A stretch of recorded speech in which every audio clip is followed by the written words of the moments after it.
Motivating, inspiring and motivating. Motivating, inspiring and motivating. We hope support, we inspiring and motivating. Keep watching. Kati ng'oli ayinza okudiscussinga ne bakweza ka voice note ng'aligamba gwe kyaliko kyakola program is a music show like every TV buli omu asobola okukikola n'omwana omuto asobola okukikola ne bwe naleeta oli girlfriend we ne mugaa kati weereza music show asobola okukikola bannange mbengera njagala bitya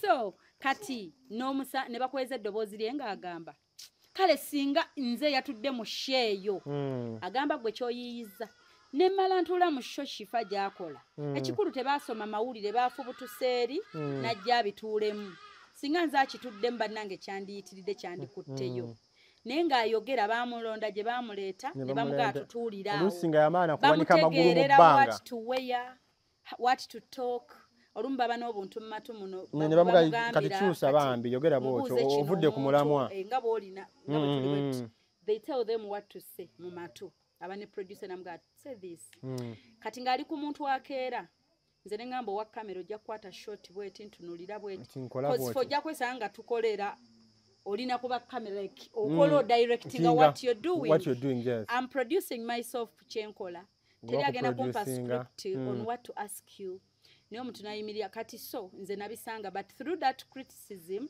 mu ebyo bye bagira nafuniramu kati nze natandika bawunyisa omwagalwawo tugeze owebweru bwe yantomanga nanoonyanga connection between owebweru n'ali e Uganda kati oli yali azze kunvuma we nafunira idea nti nsobola okuddira owebweru ate bw'aba ayogera ku ssimu neteekawo ekifaananyi kye oba ka vidiyo kaawo ne babeeranga naye mu show mwali wali taliwo nakifuna ku muntu nno yali atanzala wanga nvuma ng'omuntu bwakale oyo aba musiru nze kiba singa nze akola ebyenkwa singa kati nkola nti nenyongeramu kino kati through kunvuma nenondamu nenga kangene nkongeremu okitegedde nenondamu kati kye bagamba nti we bakukanyugira bwe bakukanyugira lemon kolamu lemonade bakukanyugira lemons zino bwe zikwate zikolemu juice. Yeah, I also have something like that.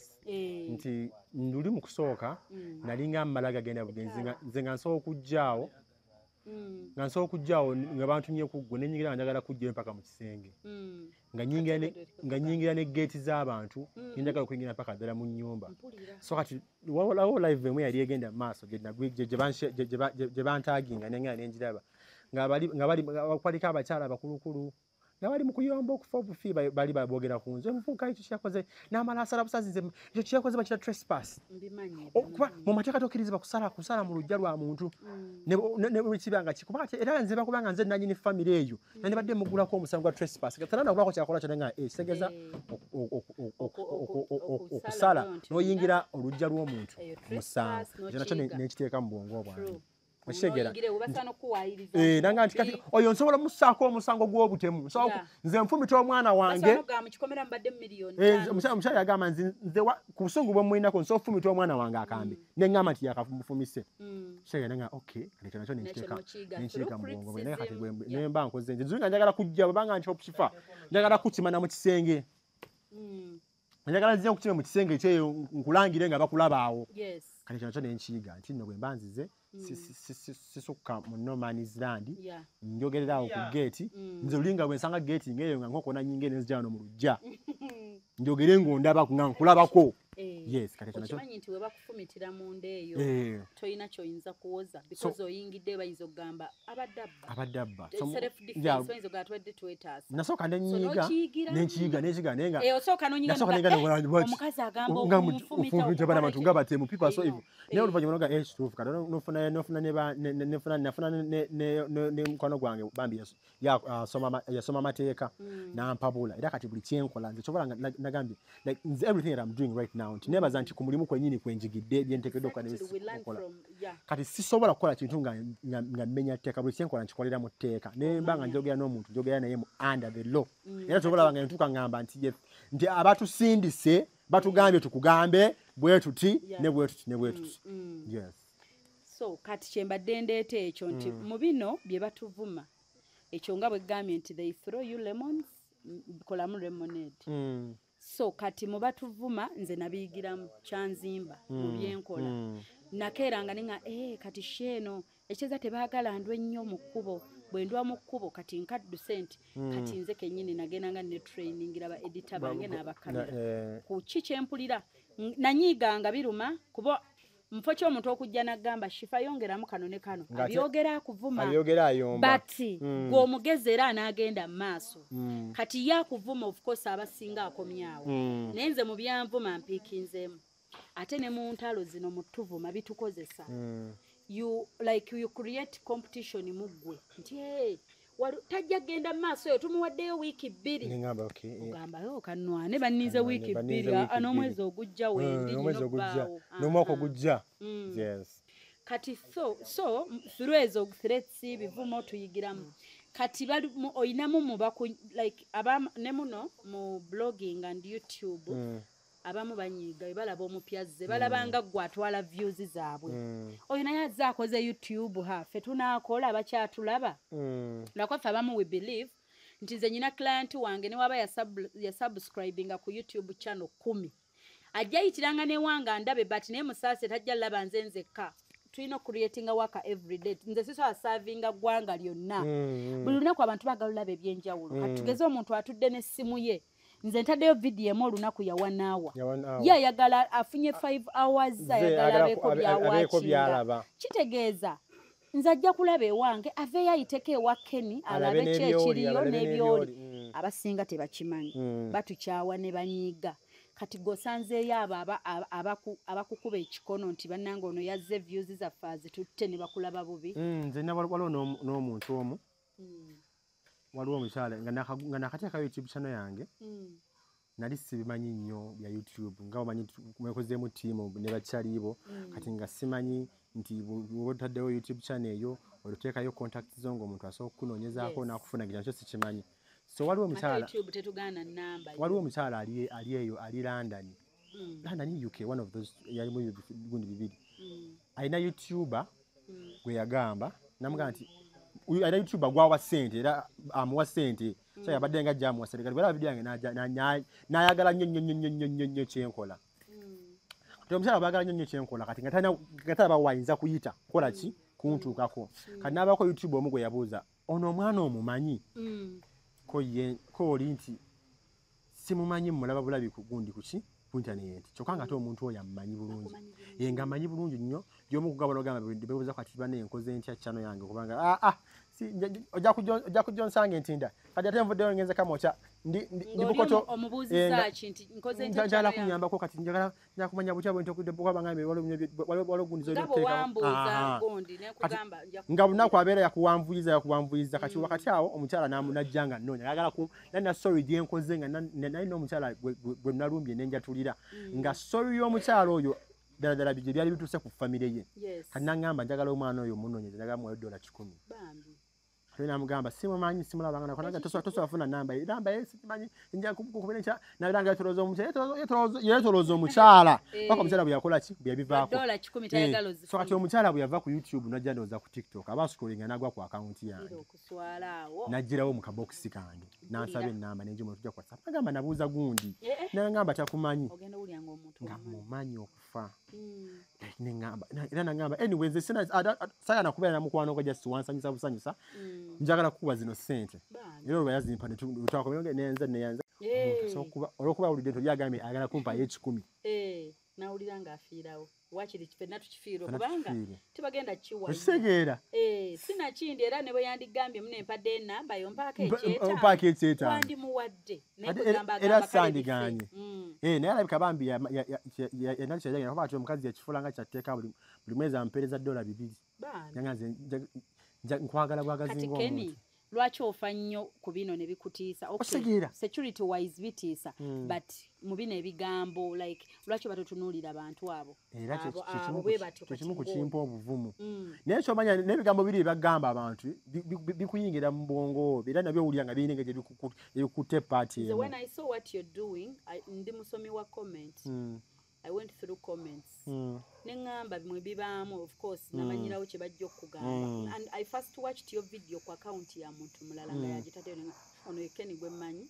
Nesooka ne ndowooza skit, because nali manyi skits. Ngenda okulaba nga waleese something new. Because after okulaba ew'omulala nengenda ku account yo. So I was impressed. Nze nyanye ekintu ekinchallenging nga nkituuleko nkirabe. Olumu we scroll like this, tebinkwata kai move on. So when I stop at something nengandika nkiwa obudde. So I was impressed. Nekinsanyusa. Nengamba oleese ekintu ekipe. Of course nendaba risk erimu. Nga tonnaba nakufuna bizibu abantu bebasoose okukutiisa bennyini. Bebasooka okukutiisa. So ekyo kiba kituufu, but nze siyinza kugamba nti kireke banange Kenny ojja kufa. Because enensi yazaala.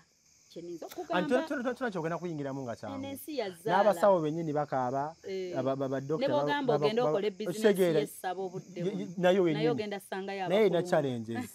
Ne bw'ogamba abuuza jazzi mbizigo mwali. Bannanga abakazi bamuyeekera bamwogerako ebigambo. G'okimanyi kati gumira wooli omanyi tukeera ffe ne tusaba Katonda. Nze bwe nkizzaako mu kukkiriza nkeera ne nga Mukama ntemere kkube watali kkubo. Nkusaba Mukama ongabirire. Kati woba Kenny wakisaba n'aleeta ekyo nakyo kisabiremu protection omugambe munenkuuma.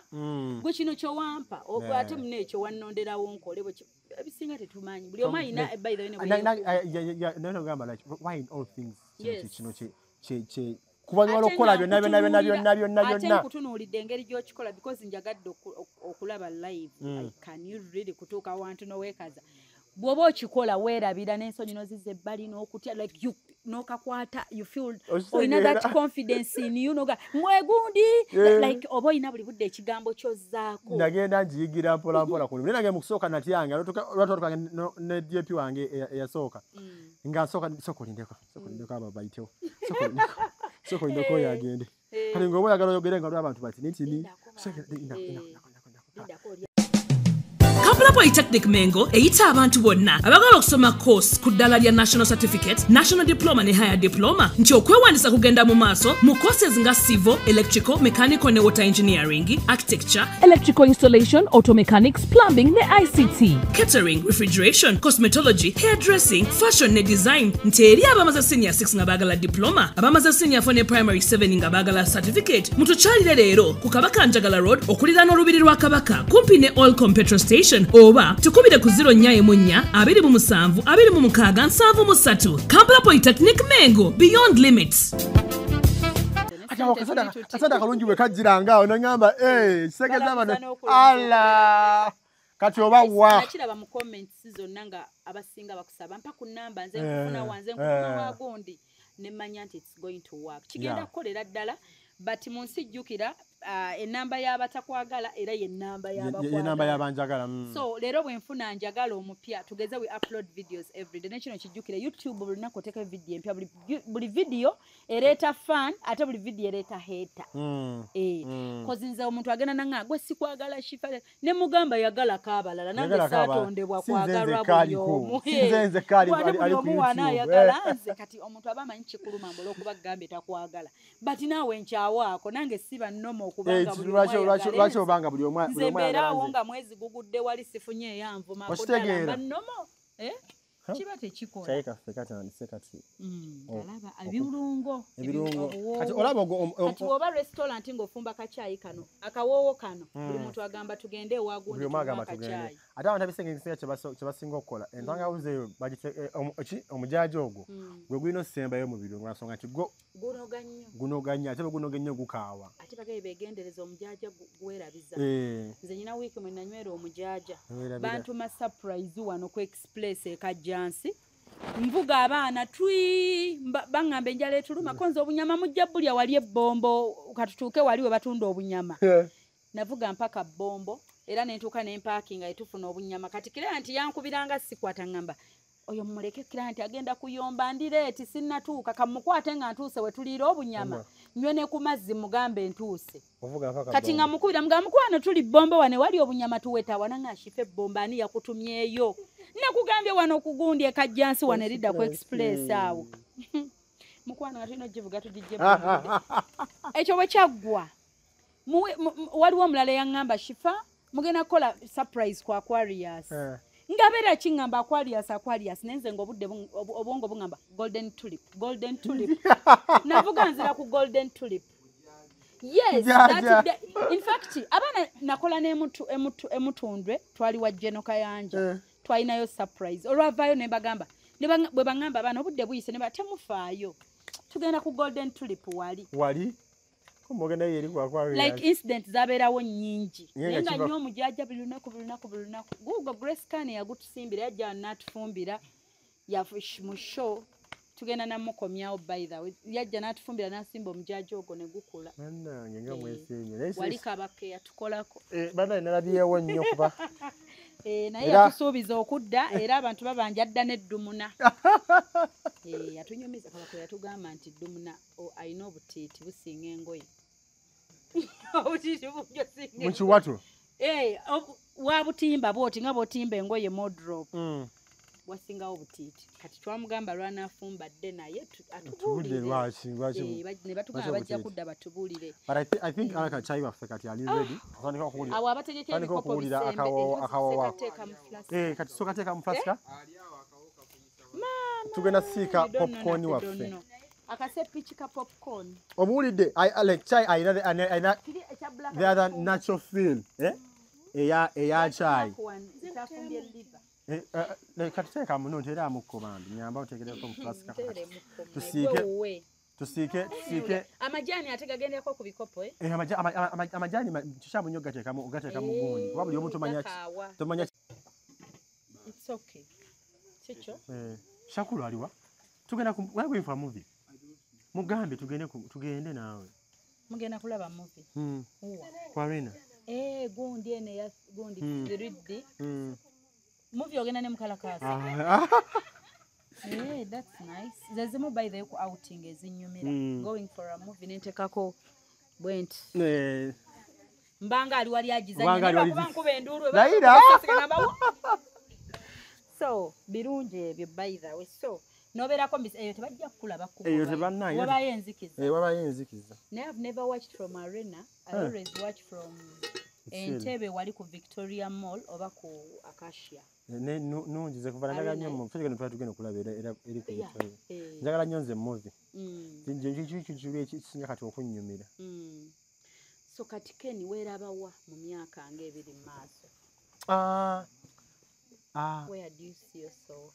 First of all, passion yange eri nnyo into acting. Njagala nnyo ku acting. Ekintu kyenkola nga mpulira kyovanga ne videos zino zisinga zenkola ntekamu art creativity like ekintu kyempulira nga njagala nnyo okukola a movie company. It's one of my biggest dream to do a company. Yes.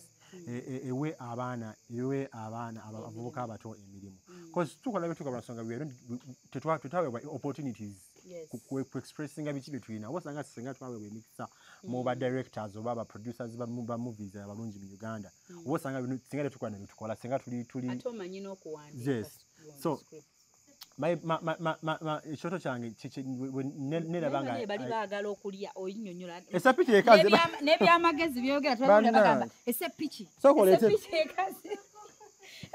ekaze babuoza kati buno obugundi obubeerange bwana tugenda bukola enkola yaffe eri gundi ey'ekinnansi enkozi ekinnansi means loko nti okola ki oba olina okubula abantu ebintu byawanene e Uganda obimanyi oyinza okuba nga mulimu ejjinja oba ki okubulonda nga bolonda omuceere naye bulabika buno bo bambi bulungi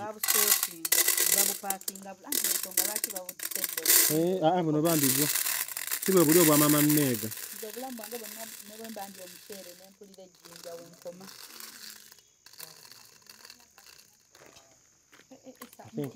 kyankala nnyo sisitimu yonna ne ku mutwe wano ne mpulira obusungu ngandidde ejjinja soka tuteekemu buno kati bakuwa omulawo ngala fulendi wandi mune yakuvuddemu yaki omulawo kati banna tekakutulikira mpaka mu maaso kati osooka n'obeeranga abukola ki abugumyako inda kintu buno bujjuze egundi eyo oba buno buno buyinza n'okujjula wano wonna. Ojja kufuna olusaniya lwaffe olunene kwe tuteeka popcorn. Nze sizifumbangako manyi zigula onosanga n'ozigula 5 100 n'olya. Isaac ali ofumbyeko popcorn. Laira walayi. Osooka kuno okusobola okubukalangako kuno bwe kuti. Nti bw'obiwamu butto butandikirawo okukola ki bw'oludde maze okufuna heat y'omuliro butandikirawo okubaluka.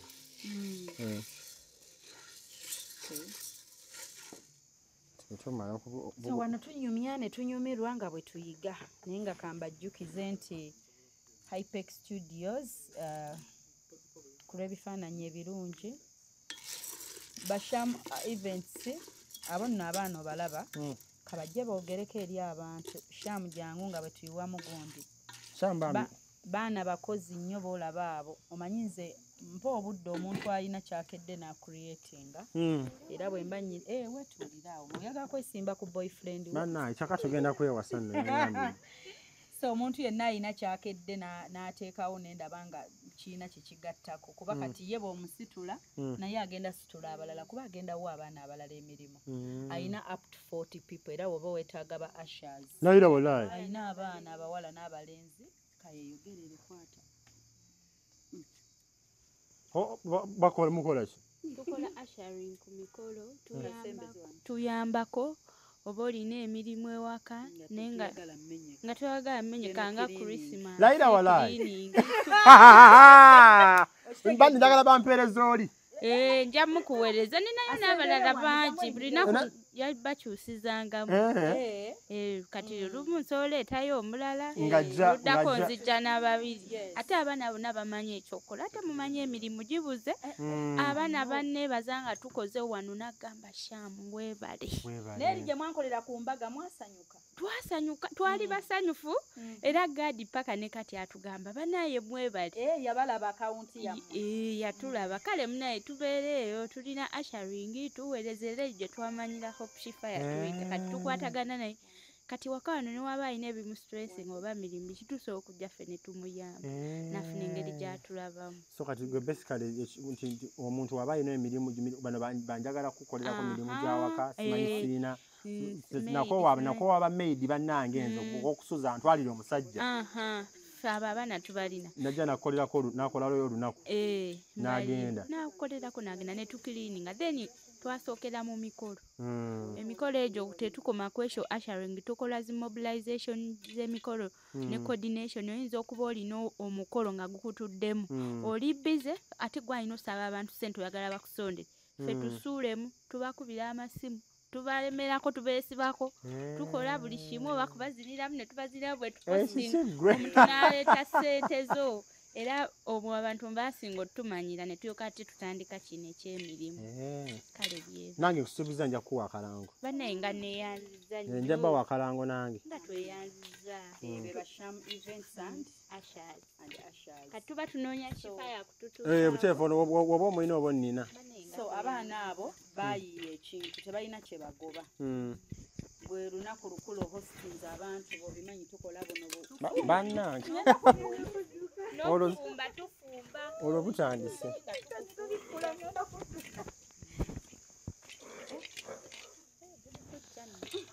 Abadde olowooza tuli mu firimu. Olwamuna mukwano leeta tegeka olusaniya tubuyiweko tukole obulala nga buyize. So byebyo ebintu byenkugamba nti kati munnange bwe bati omuntu avaayo n'abaako kyayiya yalina okukola ushering n'ajjako essimu nga namuwadde deposit.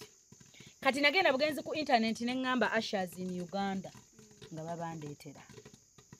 Bwe nabayita ku last minute balinnyirawo ne beekuŋŋaanya ne bajja nga n'abagole batuuse ku reception nga basinga ne wano obungi. So I appreciated. Ne bagamba nze ndibayita bwe ndiba nyinako ensobola obbagattako wonna. So that's why we are here today. Kati bwe tutyo ensi bwe twesa I searched ushers ne babaako be nafuna nakikolanga nti ani ansooka okunziramu we nabayitira naye ndikwogera n'abantu nga 6 kati they responded ne bagamba mulinyirewo mujje. sente meka dhisimba wako meka nange nembesiga samala balabako nabajja online nempereza deposit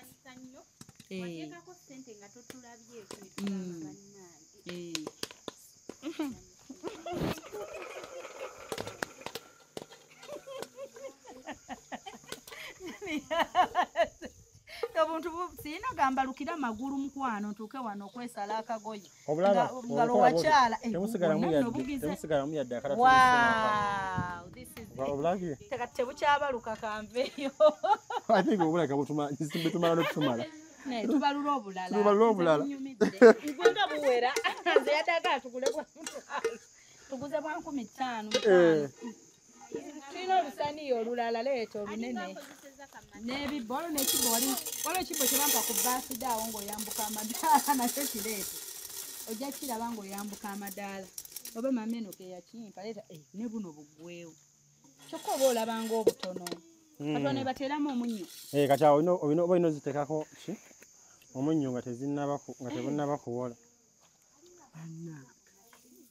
munno ezinga ezigirisa mashini temusigaddeemu n'aka akagenda otulumya amannyo kino nno nakyo kyakuyiga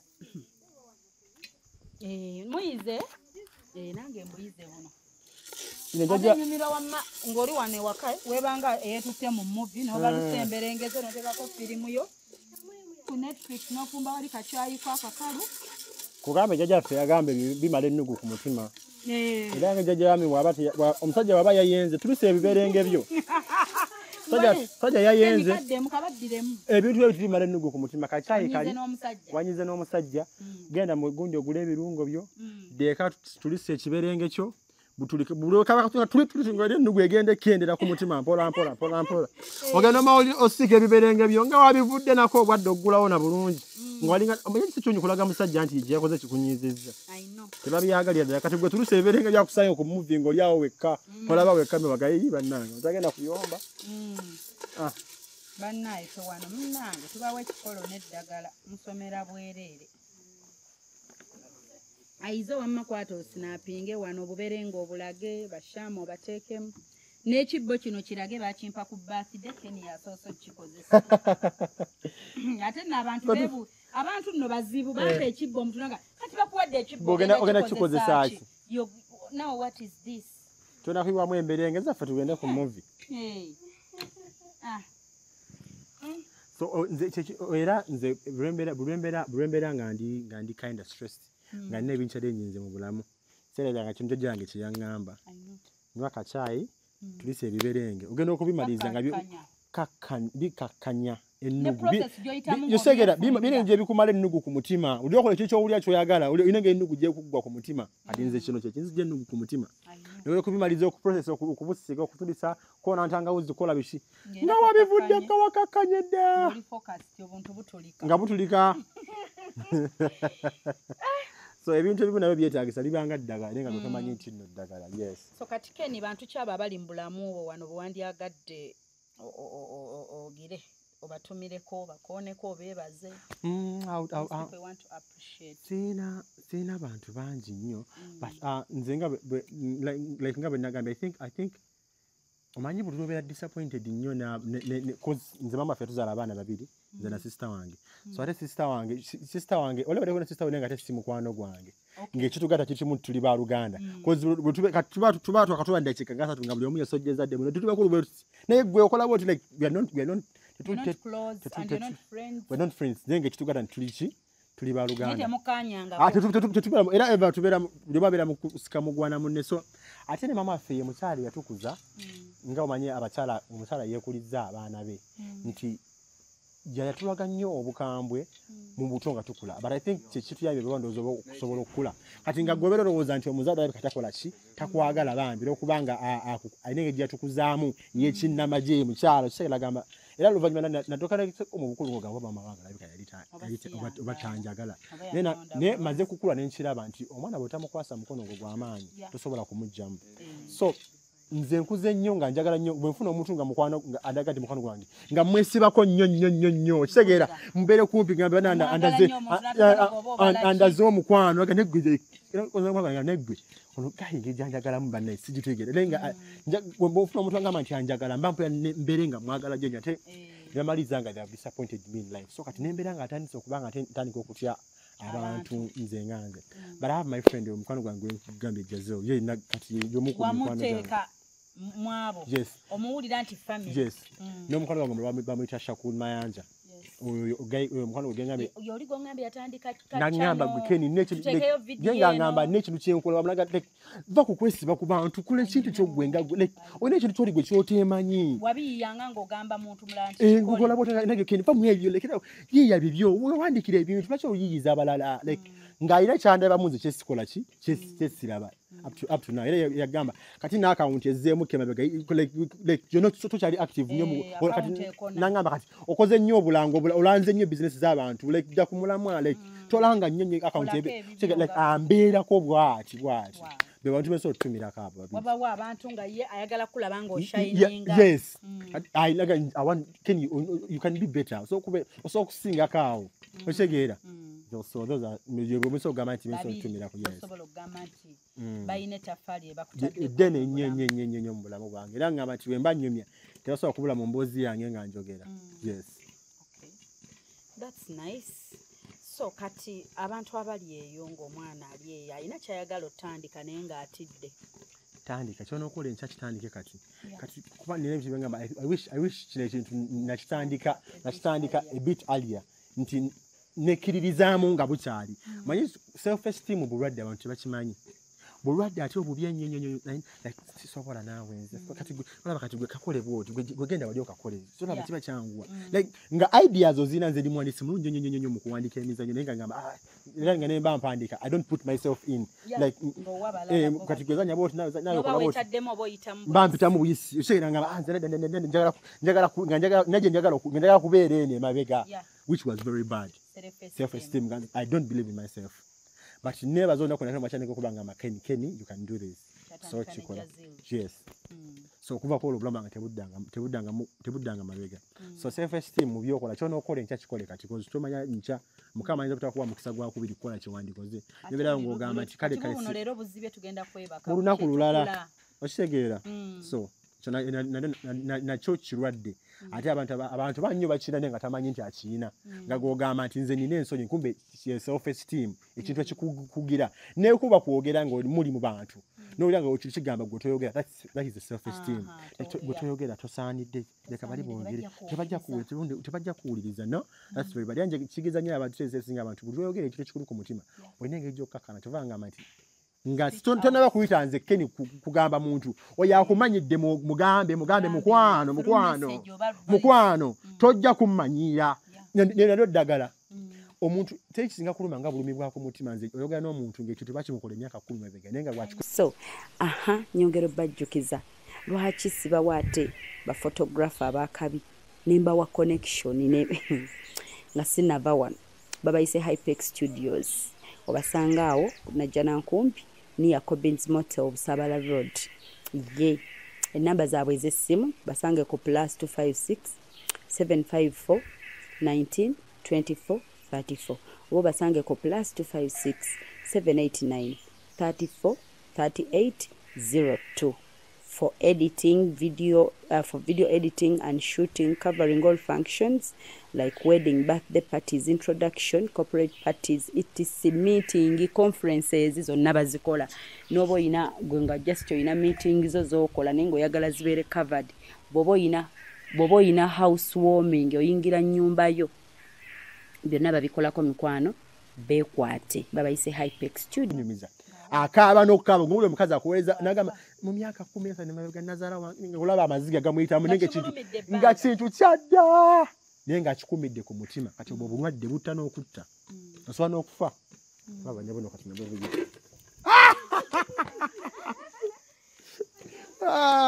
obuntu bwangeze ku magulu obwo ne bumbalukira kati obutayiminga otya noma obuwulira gena okuwulira nga tekyali butulika buno abalaba bukyatulika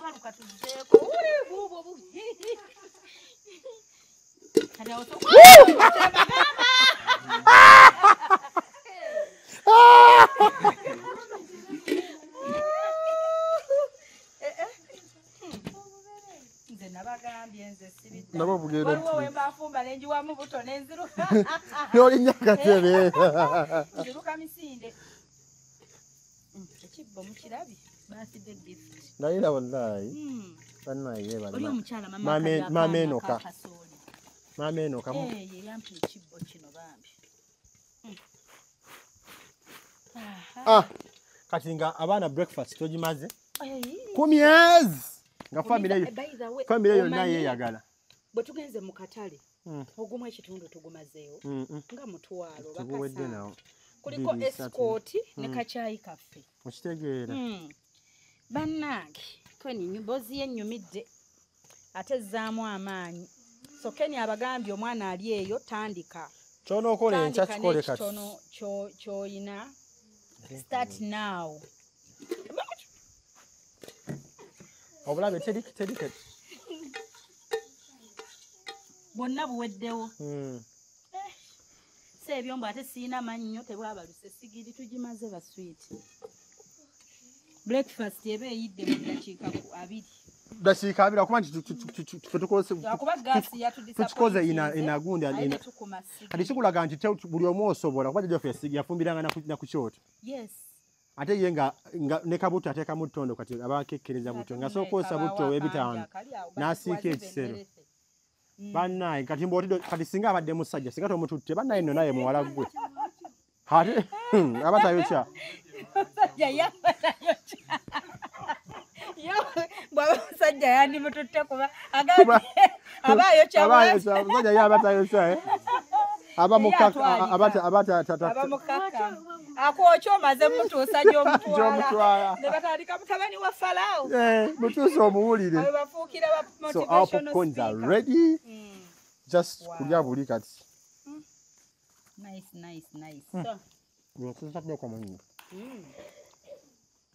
nzonyongeddeko katugenda tabula kacaayi kaffe kacaayi kali akamala ennugu ku mutima banaye abali awo buli alina ekibuuzo kiweereza eri Ken jangu wano kyonna oba kikwatagana ku mirimu gye you come here ask ekikyo kiri pasono bannange jangu mukwano sweet ekibuuzo kye kiri pasono jangu wano obuuza ani come here please kale nina ekintu nange nina feeling gye mbadde nga nina eri omuntu ono kambeerawo ne ŋŋamba wamulabakoyo tumulaba n'emikwano gyange ntaddeyoko kagundi ku status baŋŋamba bannaaye biki netulabezamulina fe omanyi tubadde nga na kintu kirala nga tuba tumanyi omuntu ne waaba talina nnyo kyeyakola naye ng'oyagala mulabisaamu sasula onaamukye nga munaye sikola munaye ffe bwe twali tumanyi naye mu mboozi yammwe gye mpulidde wano annyonnyodde ekintu nendabanga ye abeera olumu ekintu takiriimu oli yakimuleetera tamanyi oli ayinza n'omutomeza nga he doesn't know era babikolanga mu kusooka naye nga ya story Julia omanyi story ngo Julia nafunafu tewamaanyi the story was story bw'ojja mu inbox nkugamba ezo okubuza byogerako obiinako obukakafu bya proof ono gundi yanjagalira omusajja obukakafu bwe buli nti mpereza screenshot mpereza audio mpereza nagwo obukakafu era otera bannyo bengobye nga ze ngeri ya bujja kati no ffe behind the scene tetumumanya tumanyi nkedde ne wano eno njagala onvumire Patricia oyo ng'amulira akasente wano wenyini ng'omuwagwe ng'ogenda nedda mukwano seba bikola kati nno bwe tubadde tumanyi naye oyine kifaine engeri gyakikugambye okimunnyonnyodde kati ffe tugenze ne ansa entuufu ojja kuba bambye tebakubamirako omulimu gwaguteekamu professionally n'onoonyereza n'okakasa ddala ssomero yagenda nayo alabe nga tanayambala nangoye era sitori y'essomero ngiwulidde lwakuba nasanga abalinga basiru kyekyo ekibuuzo kyensoose obuuza ekibuuzo ekirala kyembuuza ng'oggyeko kuba otulazeeko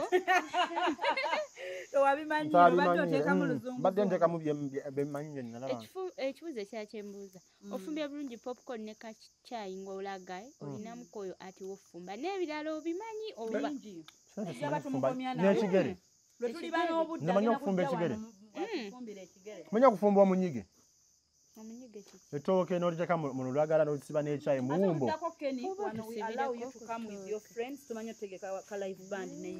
layira walayi awunganga tuyimbemu nakati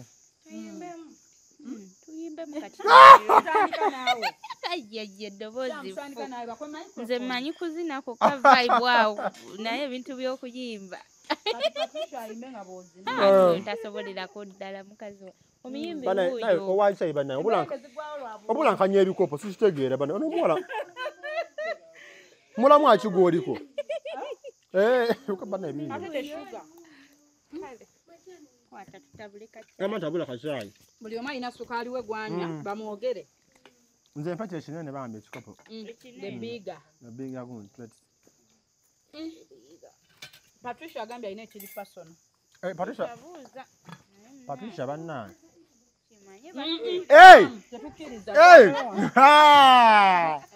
oyo Patricia yankwanye edda kati ampasizza ndiwo enfumba oli mu kadaali Patricia abadde faani weeyo naye nga tomumanyi era akulabye n'asanyuka okakasa olumulabye nze nnosose mutegeera Patricia asanyuse azze ng'alinga ow'empisa ng'ali hambo naye yoono ng'asirise omuntu ali responsible oli mu loud speaker batu bamanyi bonna babeera mu kuleekaana nkazi asana ku airport gwe yegwe ddala nga wano oli musirifu toyogera nsegeramu obuseko tuwulire ebyo bya ssaawa ziri kati mibanya bisasulire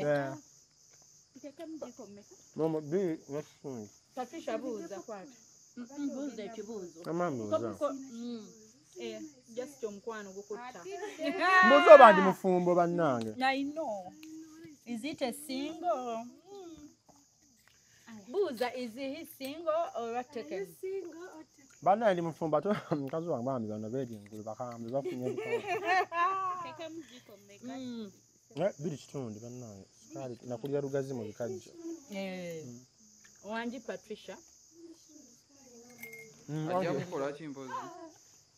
nakulira mu bikajjo ewammete eri erugazi waffe nga sukaali kati tufuna wabwerere okuva mu kyuma kati obwongo bwalookinga mpozi Ken naawe olinayo ekibuuzo kyange olinayo ekibuuzo kye ekibuuzo kyake mubuuze mulize ekyekisula omulimu tosigaza sirina olw'omulimu gwange buuza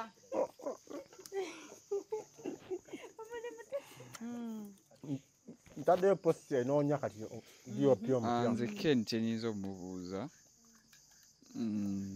omanyi bino emirimu gye tukola waliwo kye bayita omulimu gwanneegezaamu okunzita omulimu persistence eyo omanyi kale yes tulinayo mikwano gyaffe gitugamba kati olinamu eddiini nti obeerakawo n'osaba noga something of sort kuba ndowooza ebintu ebiseera ebisinga emirimu gyaffe Mukama yatukuuma so kati nkubuuza apart from kale sina Katonda yokka ki ekikuleetera okuba nga you still continue nekikuwegezaamu leero enkya n'oddamu first of all sinti no nsoose kola kinene ekintu mbaddewo nga nkola ebintu bingi n'ebyenjawulo but kitegeeza nti nno teri kintu kyangu ku nsi olaba ne bwe wasuwa omukazi gwe wetedde obulungi ewaka n'omugye waabwe nga mwakkaanya tewali nayo yabakaka asobola okulemerera n'omugamba dde ewammwe ate olwo otugambye sisitawo mwava mu lubuto lumu lwe lumu naye temukwatagana tetuli ba mikwano era tusanyukamu eddakiika 2 eyokusatu nga buli omu atandise okuyomba ne munne so ekitegeeza nti no tewali kintu kyangu kunene ku nsi just nti gwe olina okukikola ekintu kekya ne kikkakkana gy'oli gwe omulimu gukole gujja kufuuka kiseera gugonde oba musajja mukambwe gwe mufumbire ajatuka ekiseera agonde yes persistence ate nze nina neddiini by the way ndi musajja mugunju mukristaayo mama affe yatukuliza mu church era kyobola mumu ku binyambye okubanga nga nkyastandings on my word kapati k'eddiini manye omwana abagamba amanye eddiini aba mulalamuko kale Yuni yabaako kyobuuza Ken. Aiza akasooka. Bana Isaac kumbozi yonna gye tuwulidde okuva mu katale. Tonakitegeka kiri waka kuba bakikuweereze. Yagirese kirabo waka. Gwali mu kutta sho nno kati. Junior she badde etambudde bulungi mpaka Isaac tugira kulayini.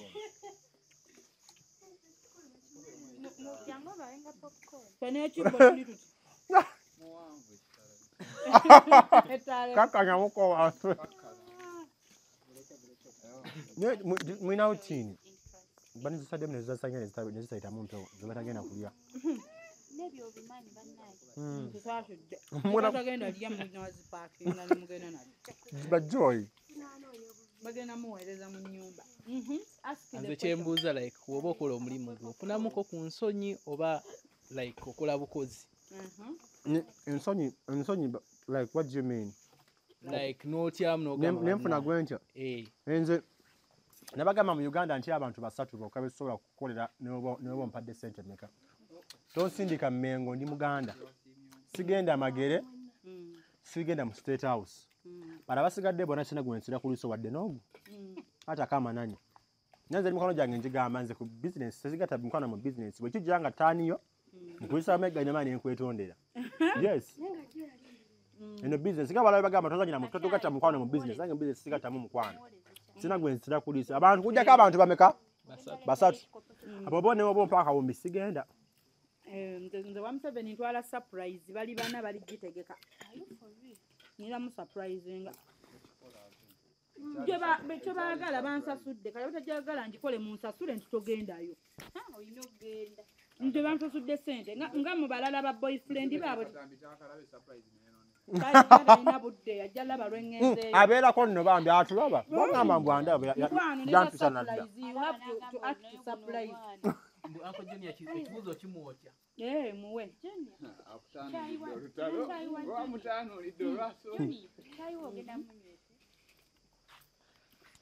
Ekibuuzo ekyange ekisooka byombi biri around mukyalawo ekisooka bwe bakusindikayo naye omwatulira ekyokubiri ndakwambi kubuuze lumu ekyokubiri awulira atya ku mulimu gw'okola. Ekisooka ddala binasobola okukola vidiyo yange esooka ne bagiraba abeewaabwe ne bagimuweereza bamugamba leba omushiza wawe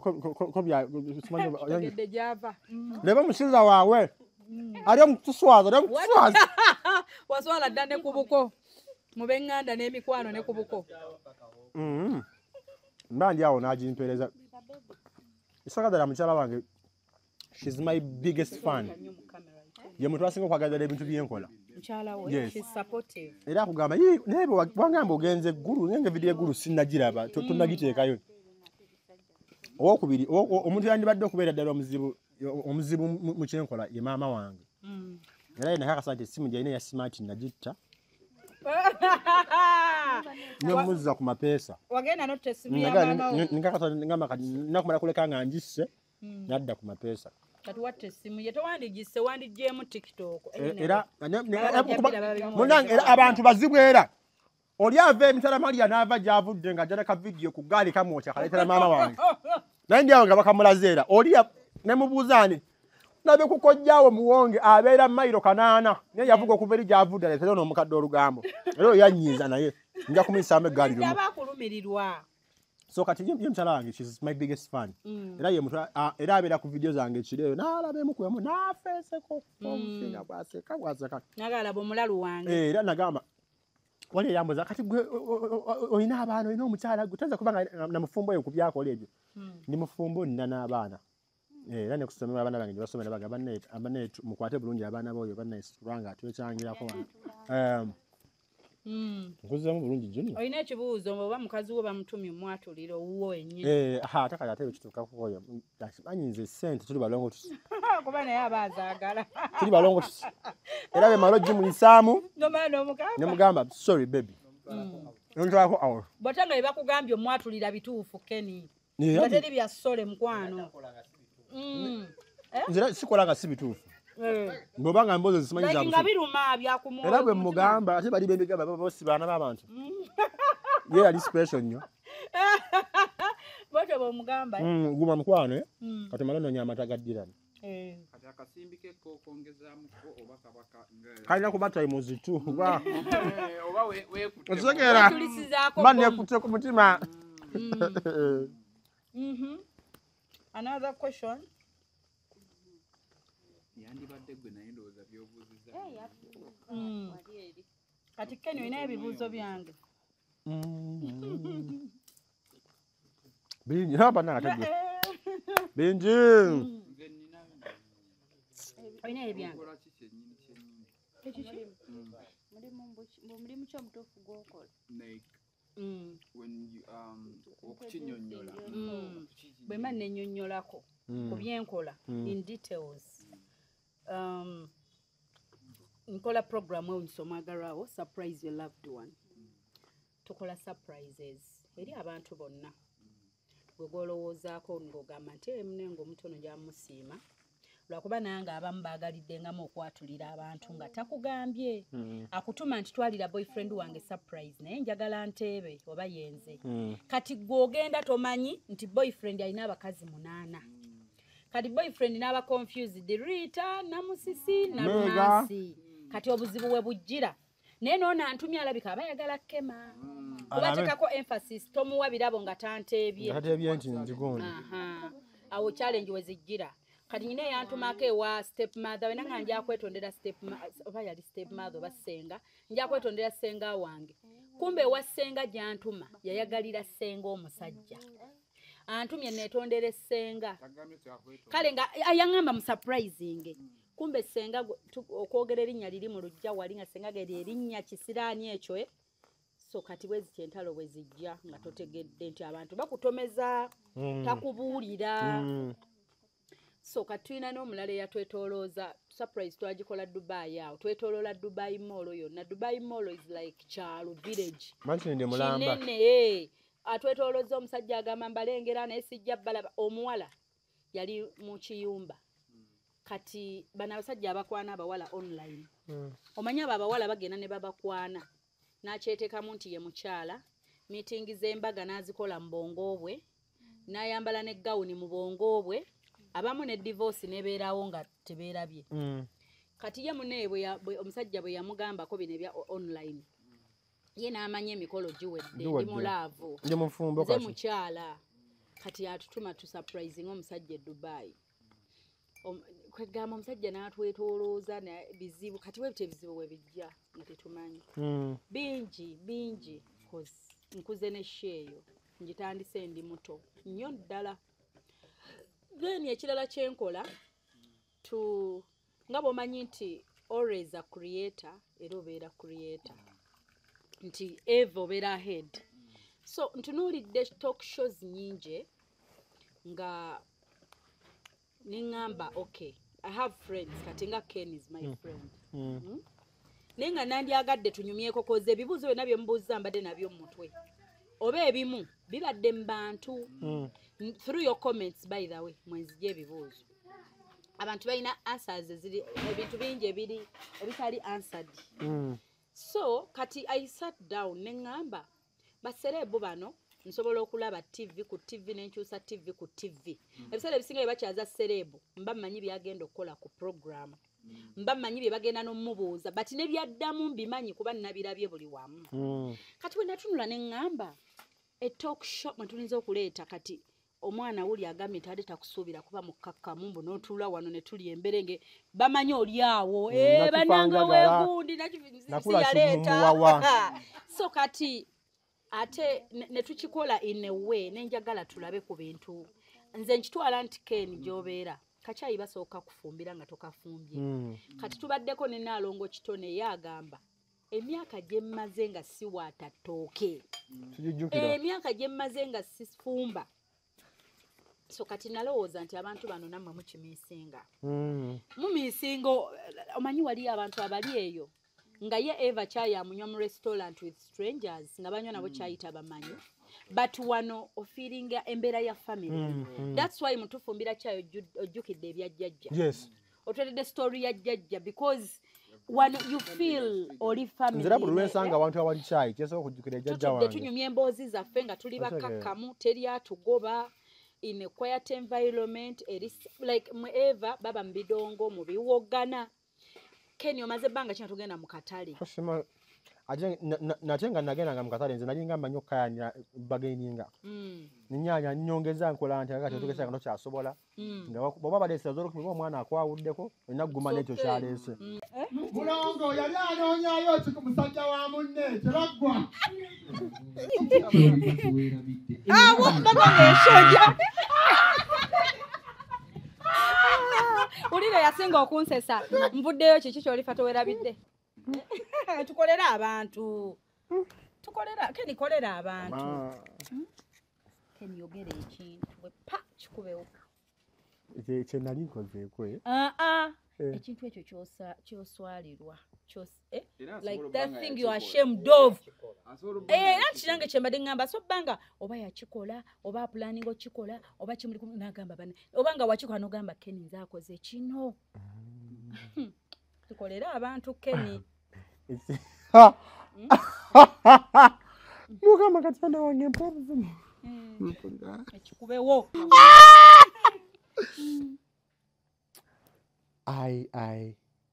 bwe banakuba akayondo ye yali ku kalenda yo lero lunaku emmere yo mu nsi eba eweddeyo olwoba ogiridde eweddeyo gye tulidde wano ebiberenge lwerwo ako mukawulidde bannange okuddamu okulaba omuntu aŋŋamba mbu simanyi lowooza ku famire yo simanyi kola ki like abantu people appreciating what I'm doing then who are you gwani